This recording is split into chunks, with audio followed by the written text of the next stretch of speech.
बहीण समजून भावना गवळी यांनी लोकसभा निवडणुकीमध्ये मदत केल्याची प्रतिक्रिया शिवसेना उमेदवार राजश्री पाटील यांनी दिलेली आहे। राजश्री पाटील यांनी यवतमाळ वाशिम लोकसभा मतदारसंघातून निवडणूक लढवलेली आहे। सलग 5 वेळच्या खासदार भावना गवळी यांचं तिकीट कापून राजश्री पाटील यांना उमेदवारी देण्यात आली होती। तर तिकीट कापल्यानं भावना गवळी नाराज होणं स्वाभाविक आहे असंही राजश्री पाटील म्हणाले।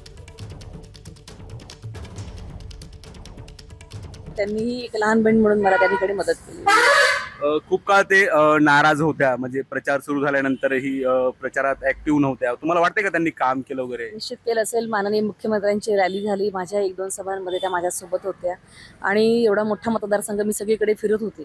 मला जी जबाबदारी दिली आणि मला जो काही पक्षाचा प्रचाराचा कार्यक्रम आखलेला होता तो करण्यात मी इतकी व्यस्त होते की कोणी कुठे काय काय केलं हे बघण्यापेक्षा प्रत्येकाने आपली जबाबदारी पार पाडली। एबीपी माझा, उघडा डोळे बघा नीट।